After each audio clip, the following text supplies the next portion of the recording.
financial expert sent me her story, the story she wants to tell about why she's not just an expert, but also a human being.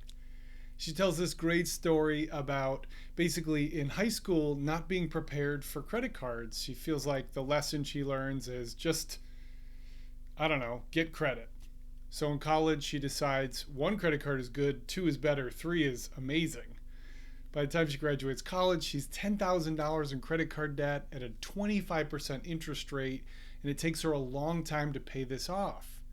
So she thinks that the lesson is, personal finance education needs to really be better. I wish it could have protected me from that. Except a few years ago, she's now an expert and educator in this subject. A few years ago, she looks down at the rug in her house. She looks at her dogs tracking in dirt onto that mat or onto the rug and says, if we don't replace this carpet, I'm going to go crazy. So she and her husband finance a brand new floor. It takes them 18 months to pay it off. And she says, what's kind of kills me about it? It's kind of weird. Is like, I kind of hate it. What she tells me this story and then she kind of goes, I don't know what the moral is, but that's my story and I like people to know that I'm a human. Well, that's awesome. This story definitely conveys that.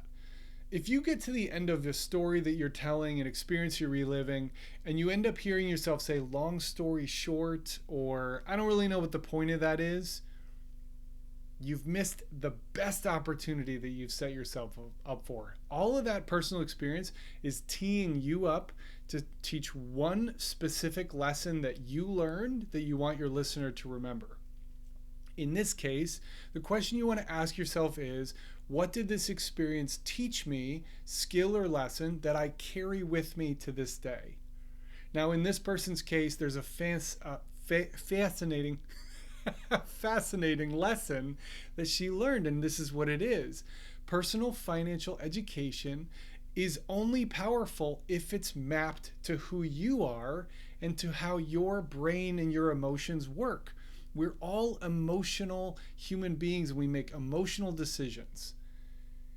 What I believe this person's lesson for us really is this: you can be an emotional manager of your money.